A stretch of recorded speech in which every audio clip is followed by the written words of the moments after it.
upang nakamit ang pangalawang parangalang banggit. Catherine R. Santos, Lani S. Valencia,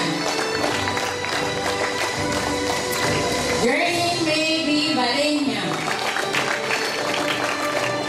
Vangeline L. Villanueva,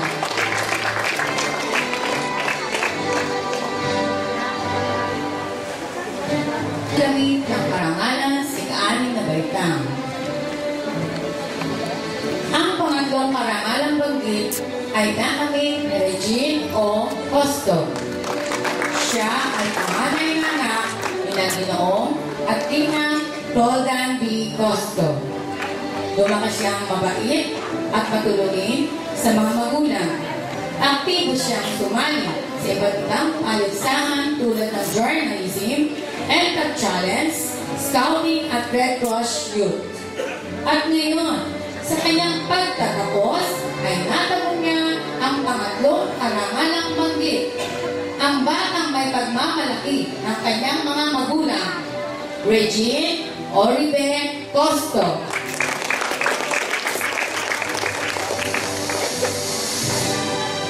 Ang pangalawang parangalang banggit ay nakamit ni Georgie B. De Los Santos.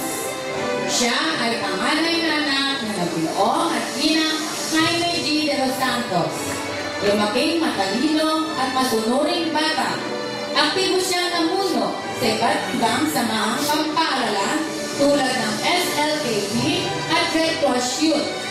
Lumawak sa iba't ibang paligsahan tulad ng Scouting at nanalo ng unang pwesto sa distrito. Dahil sa kanyang kabaitan at may disiplina sa sarili, ginawaran siya ng Disiplina Award ng ating punong lungsod, Sherwin T. Gatchalian. At ngayon, sa kanyang pagtatapos, ay nakamo niya ang pangalawang parangalang banggit, ang huwaran ng mga mag-aaral, Georgie Bernardo De Los Santos. Ang unang parangalang banggit ay nakamit ni Erica Raven Ann S. Mendoza. Siya ay panganay na anak ni Ginoong at ginang Virgilio Mendoza. Siya ay isang masipag at matulunging bata. Sa kabila ng pagiging aktibo sa klase, lumahok siya sa iba't ibang paligsahan tulad ng journalism, Red Cross Youth, at Scouting na nakamit niya ang unang pwesto. Sa kanyang pagsisikap sa pag-aaral, nagkamit siya ng parangalan sa iba't ibang baitang. At ngayon, sa kanyang pagtatapos, ay nakamit niya ang unang parangalang banggit, ang dangal ng kanyang mga magulang, Erica Raven Ann Season Mendoza. Ang pangalawang parangalan ay nakamit ni Anthony R. Bautista. Siya ay panganay na anak ni Ginoong at ginang Alejandro A. Bautista. Siya ay masipag at aktibong bata. Lumawak siya sa iba't ibang paligsahan tulad ng Science Quiz Bee, Journalism at Kagisan ng Talino. Sa kanyang sikap at tiyaga sa pag-aaral, nakamit niya ang Congressman Rex Gatchalian Congressional Award for Academic Excellence. At ngayon, sa kanyang pagtatapos, ay nakamit niya ang pangalawang parangalan, ang may pagmamalaki at dangal ng kanyang mga magulang, Anthony De Rosario Bautista. At ang unang parangalan ay nakamit ni Zachary Jose P. Victorino. Siya ay panganay na anak ni ginang Lea Beth P. Victorino. Isa siyang batang maasahan at sa lahat ng mga gawaing pampaaralan. Sa kabila ng kanyang pagiging masipag at matyaga sa pag-aaral, ay nagtamo siya ng mga karangalan sa iba't ibang baitang. Lumahok sa iba't ibang larangan tulad ng journalism, NCAP Challenge, Science Quiz Bee, Kagisan ng Talino, Red Cross Youth. at hiniran siyang Boy Scout of the Year.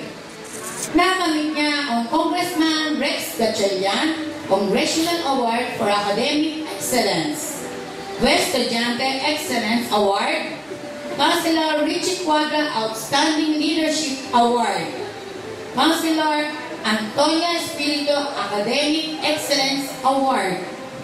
At ngayon, sa kanyang pagtatapos, ay nakamit niya ang unang karangalan, ang dangal ng kanyang mga magulang at ng paaralan, Zachary Jose Bautista Victorino.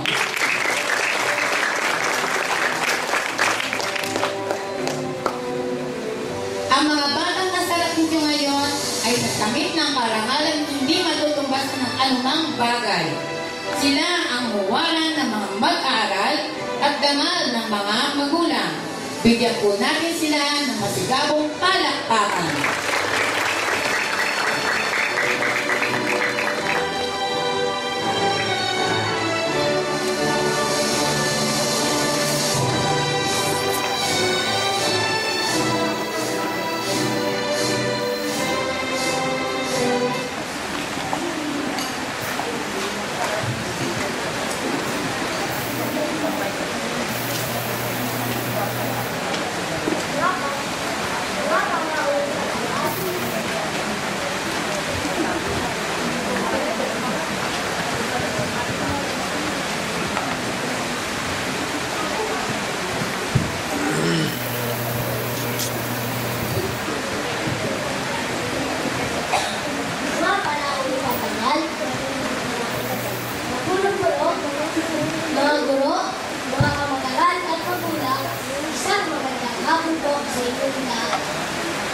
Ilisan na kami, hindi upang hinuin ang aming paaralan, na napaipagmamalang namin ang dakilang layunin ng aming paaralan tungo sa malinis na pagbilang na sa aming lahat.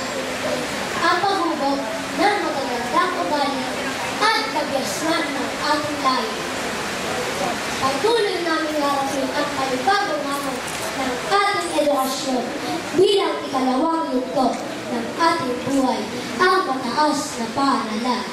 Sana sa aming pulisan ay mapangalagaan mabuti ang dangal at banal na pangalan ng aming paaralan. Isa sa puso namin lagi ang mga karangalan at kabutihang asal na naibigay niyo sa amin. Hindi sa aming paaralan, hindi namin marating ang tagumpay na tumatamasa namin ngayon. Una, ang Diyos na lumabay sa akin. Pangalawa, sa aking mga magulang na naging inspirasyon ko at nagtyaga sa pagsubaybay sa akin. At sa aking mga galo na nagbukas at nagbigay liwanag sa aming kaisipan, walang hanggang pasasalamat ang aming pinahabot sa bawat isa. Ang tagumpay ko ay tagumpay din ko. Kaya, mabuhay tayong lahat. Ulit, maligayang bagay sa ating nasisipang kapusero at magandang hapon po. Senator, isang magandang balita para sa Tagalog. Napakikinabangan ng lahat. Diba marami kayong classrooms? Okay. So, napakaswerte nyo na kayo ay maraming classrooms. So, sa Valenzuela North, kayo ang magiging pioneer ng whole day classes.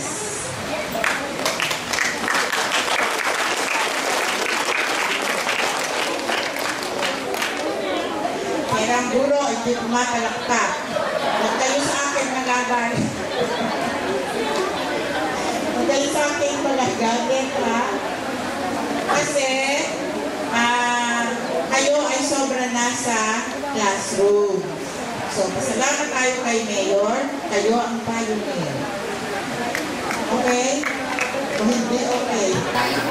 Basahin ko sa inyo ang mensahe ng Sekretary ng Kagawaran ng Edukasyon, Brother Armin A. Luisco, FFC.